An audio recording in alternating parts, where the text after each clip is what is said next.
Será que existem mitos amorosos no qual você está acreditando e isso pode estar mudando o curso da sua vida? Existem muitos mitos amorosos que são crenças que a gente ouve, comentários que nós ouvimos lá atrás, na infância, na adolescência, no ambiente onde a gente cresceu. E aí nós seguimos para a vida adulta pensando nisso, acreditando, e aí muitas vezes isso muda o nosso curso da vida amorosa, principalmente.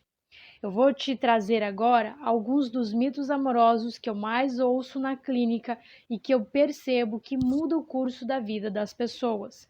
E elas muitas vezes acabam sendo infelizes dentro do relacionamento. Qual é o primeiro mito amoroso? O amor conquista tudo.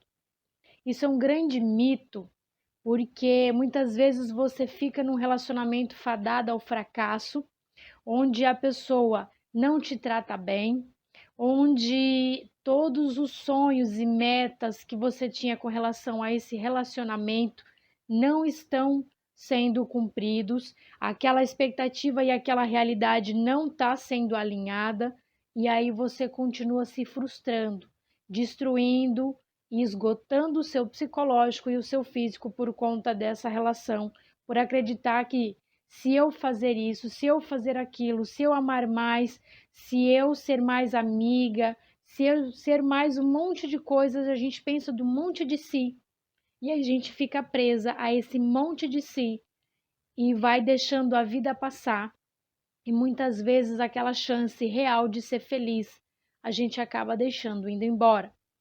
Então, assim, analise como é que está o seu relacionamento e se você não está acreditando nesse mito. Procure analisar, mudar, criar consciência é o primeiro passo para a gente ter uma mudança, tá bom? Então analise tudo isso. E qual que é o outro passo que você precisa? Criar estratégias para você deixar de acreditar nesse mito, tá bom? Segundo a sua realidade, segundo o seu momento de vida, trabalha nessa questão, tá bom? Qual que é o outro mito amoroso que eu escuto muito na clínica? Se é a paixão à primeira vista, tem que ser amor, tem que ser para a vida toda. E nem sempre é assim, tá? Então, assim, você precisa prestar atenção. Ok, eu posso ter apaixonado muito por aquela pessoa, mas no ato de conhecê-la, eu percebi que ela tem os defeitos, por exemplo, que eu mais abomino em um parceiro ou numa parceira. Então eu vou ter que rever esse conceito, porque às vezes quando eu fico presa ou preso nesse mito de que se eu me apaixonei à primeira vista, tem que ser para a vida toda, às vezes quando eu começo a conhecer a fundo, eu vejo que a pessoa tem os defeitos que eu mais abomino em alguém, mas eu me mantenho dentro desse relacionamento, porque eu acho que eu preciso fazer dar certo. E aí você vai se mantendo dentro de uma relação que só está te fazendo sofrer, que só está te fazendo se deixar frustrada todos os dias, tá? Uma outra questão e um outro mito que eu vejo as pessoas acreditarem com muita frequência é só existe um verdadeiro amor. E às vezes a gente, por exemplo, passou por uma traição e separou, ou a pessoa que você estava se relacionando acabou falecendo, como é o caso agora da pandemia, onde muitas pessoas acabaram ficando viúvos ou viúvas. E aí surge essa ideia, não, se eu me apaixonei, se eu fui muito feliz, e eu já ouvi muito essa frase, olha, se foi, eu já fui feliz, eu já tive a minha chance de ser feliz, a minha chance já passou, eu já vivi um amor verdadeiro, então agora eu vou permanecer sozinho, sozinha. Só que eu falo para você, é possível você amar uma segunda vez de uma forma diferente essa outra pessoa. Às vezes você pode estar deixando uma segunda chance de ser feliz de uma forma diferente, com uma pessoa que também vai te fazer muito feliz, e aí você fica ali presa dentro desse mito e acaba não curtindo, não usufruindo dessa segunda chance que a vida está te dando. Uma outra questão que é extremamente caótica de acreditar é que o amor tem que preencher todas as minhas necessidades, que o parceiro ou a parceira perfeita vai preencher todas as suas necessidades. Não, a resposta é não. Pode sim preencher as reais necessidades que você tem, ou aquelas necessidades que você acha que é as mais sublimes para você, sabe? Aquela que você fala, não, essa aqui eu preciso que essa pessoa venha suprir.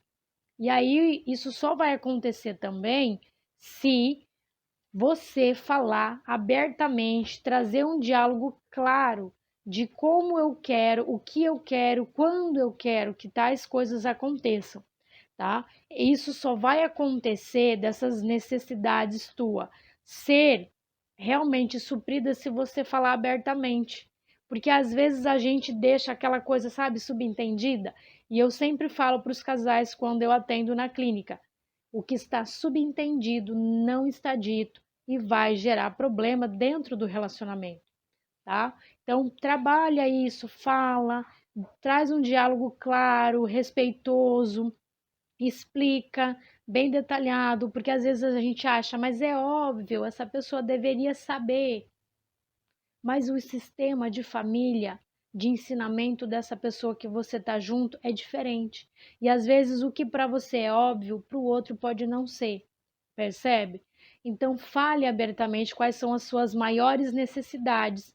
E aí sim, o parceiro ou parceira vai suprir essas reais necessidades, mas não todas. Por exemplo, a minha necessidade de que o meu marido vai no shopping a uma tarde de compras comigo, por exemplo. Eu não posso obrigar ou duvidar do amor dele porque ele não está fazendo isso para mim.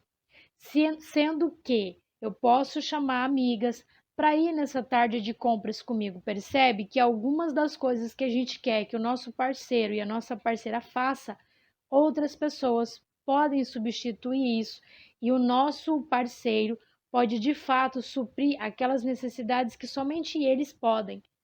E aí, a gente alinhando dessa forma, as coisas vão ficar mais fácil, tanto para você quanto para o outro, tá? Então pensa, quais necessidades eu estou querendo que o meu cônjuge supra, mas não é possível, entende? E aí tente pensar numa outra estratégia, em outras pessoas, parentes, amigos, colegas de trabalho, por exemplo, que pode suprir aquilo ali sem gerar um problema dentro da sua relação. Percebe que conversando a gente se entende? É mais ou menos isso, tá? Qual que é o outro ponto que você precisa muito analisar e mito que você pode estar acreditando? Sinto uma química sexual tremenda por aquela pessoa.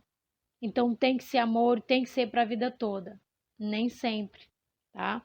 Então assim, existe uma diferença, eu sempre falo para os casais. Existe uma diferença de sexo maravilhoso e uma relação de amor. Existe uma diferença. Eu posso ter uma química sexual com aquela pessoa maravilhosa, mas pode não existir amor, pode não existir carinho, uma ligação emocional. A gente precisa lembrar que, e assim, uma pesquisa que eu estava vendo há poucos dias comprova que um dos maiores motivos dos relacionamentos terminarem não é a questão sexual, não é o financeiro, não é outras questões que a gente acharia que seria óbvia.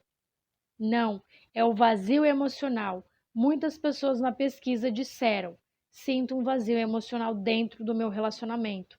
Então, assim, se você casar com a pessoa achando que a nossa química sexual é perfeita, então, mesmo que o meu parceiro ou a minha parceira seja controlador, controladora, mesquinho, tenha os piores defeitos que eu abomino em alguém, que seja alcoólatra, que seja abusivo ou abusiva, eu vou me manter nessa relação, porque a nossa química sexual é perfeita, então tem que existir amor. E aí eu fico postergando algo que só está me ferindo, tá bom?